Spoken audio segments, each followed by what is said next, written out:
when we say the easiest way for you to have non-resistant thought is to get out ahead of it. Oh, we'll say it to you even in a more blunt way. The easiest way for you to have non-resistant thought is to hang out with a new person that you don't know. The less you know about them, the less resistant thought is within you. Oh, you're a stranger. I love you. Oh, you killed your entire family? Ah.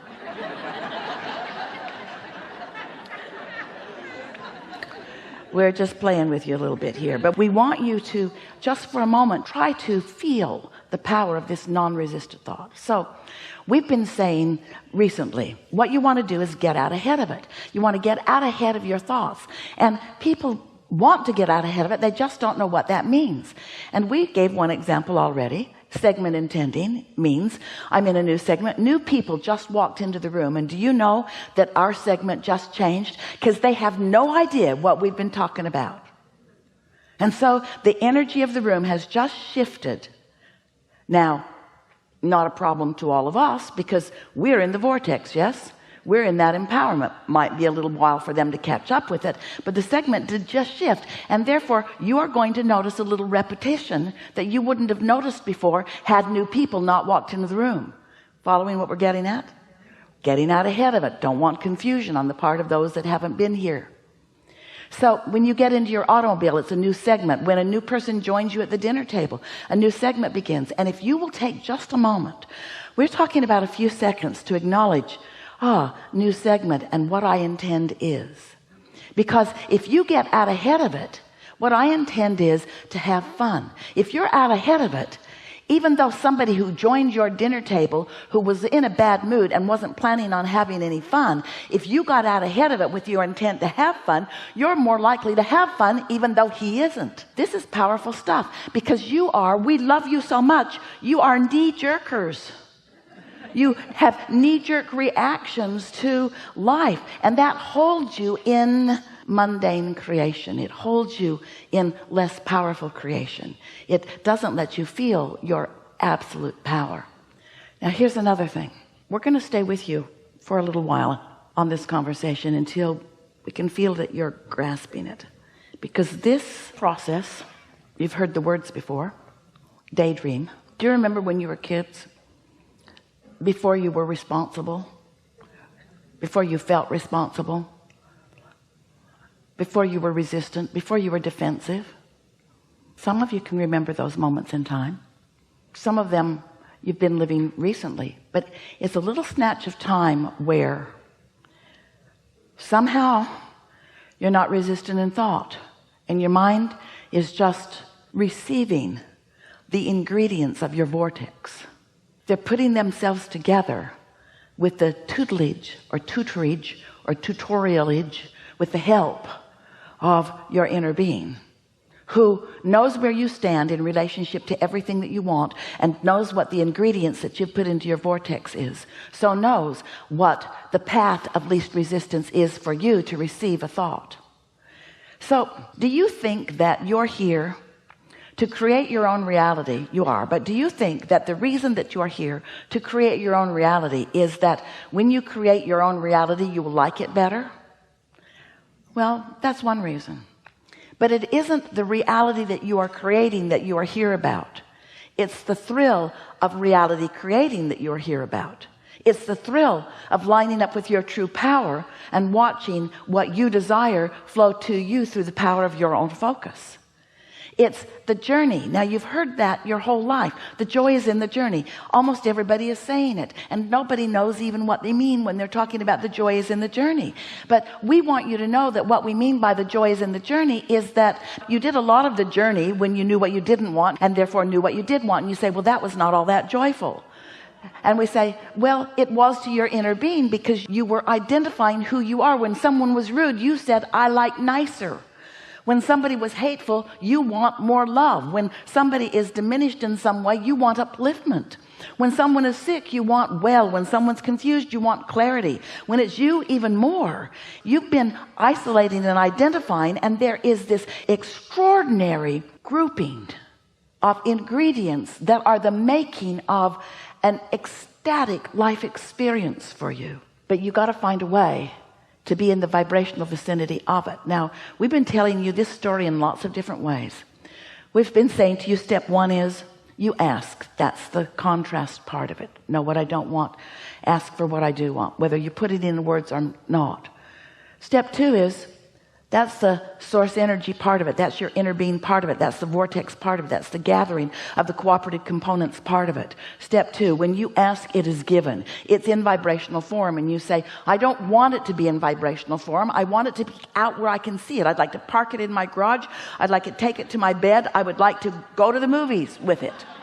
I don't want this vibrational reality creation. And we say, but it is that way in the beginning. And so if you will accept that the ingredients are there and that you will be guided, you will be led, you'll be called, you are being guided, you are being led, you are being called to your path of least resistance. But what we're saying to you here today is you've got some whopping resistance going on, because you have played the objective game so much that you hardly ever put yourself in a position where you can receive an impulse that's on the path of least resistance and feel the empowerment of your inner being about it.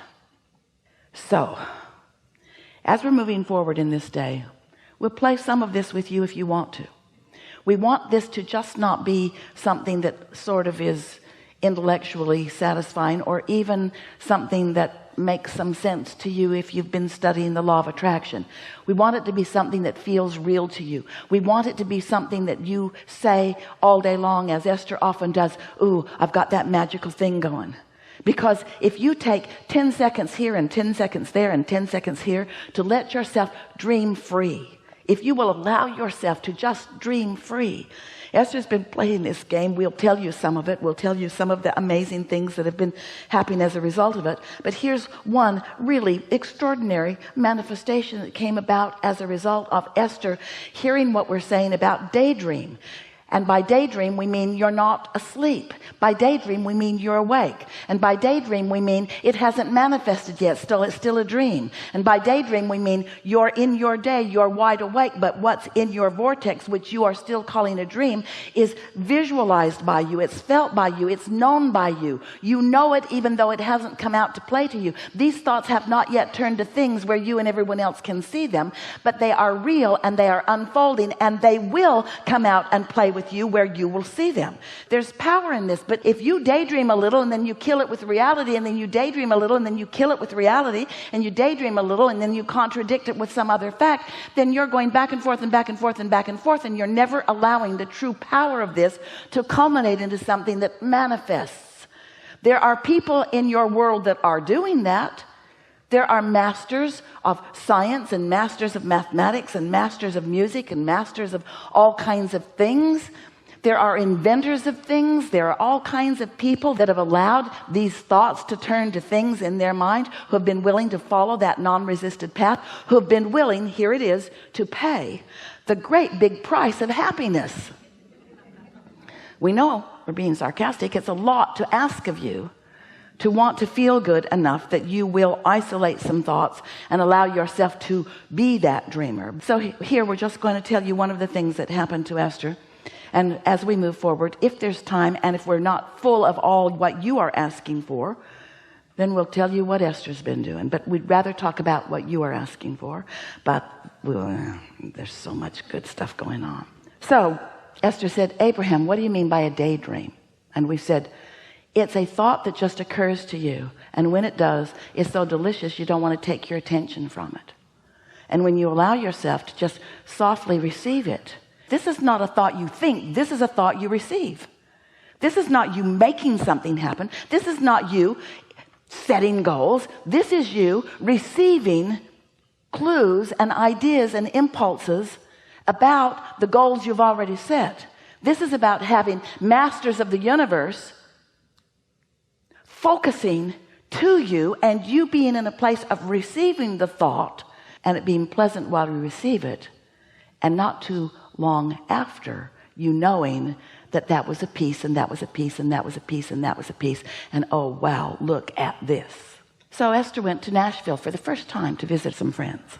She bought a Jeep, drove it home. It was so fun.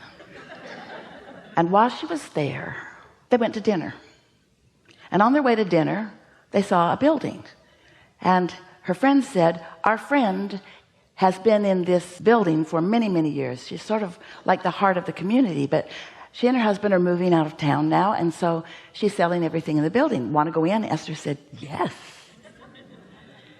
So she went in, and there were all kinds of beautiful things. There were crystals for sale and jewelry for sale and artwork of all fashion and all kinds of really beautiful things.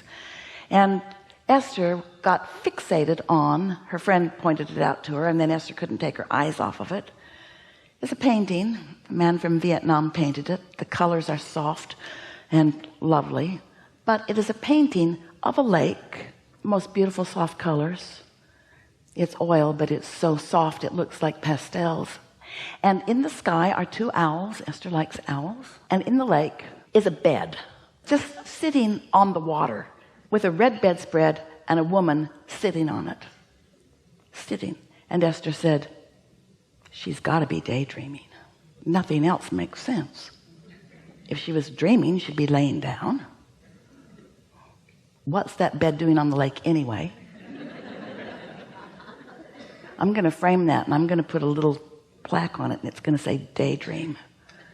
Now, don't you think that's nice that Esther would find something? Maybe it's not ringing your bells, but it rang her bells. It rang her bells.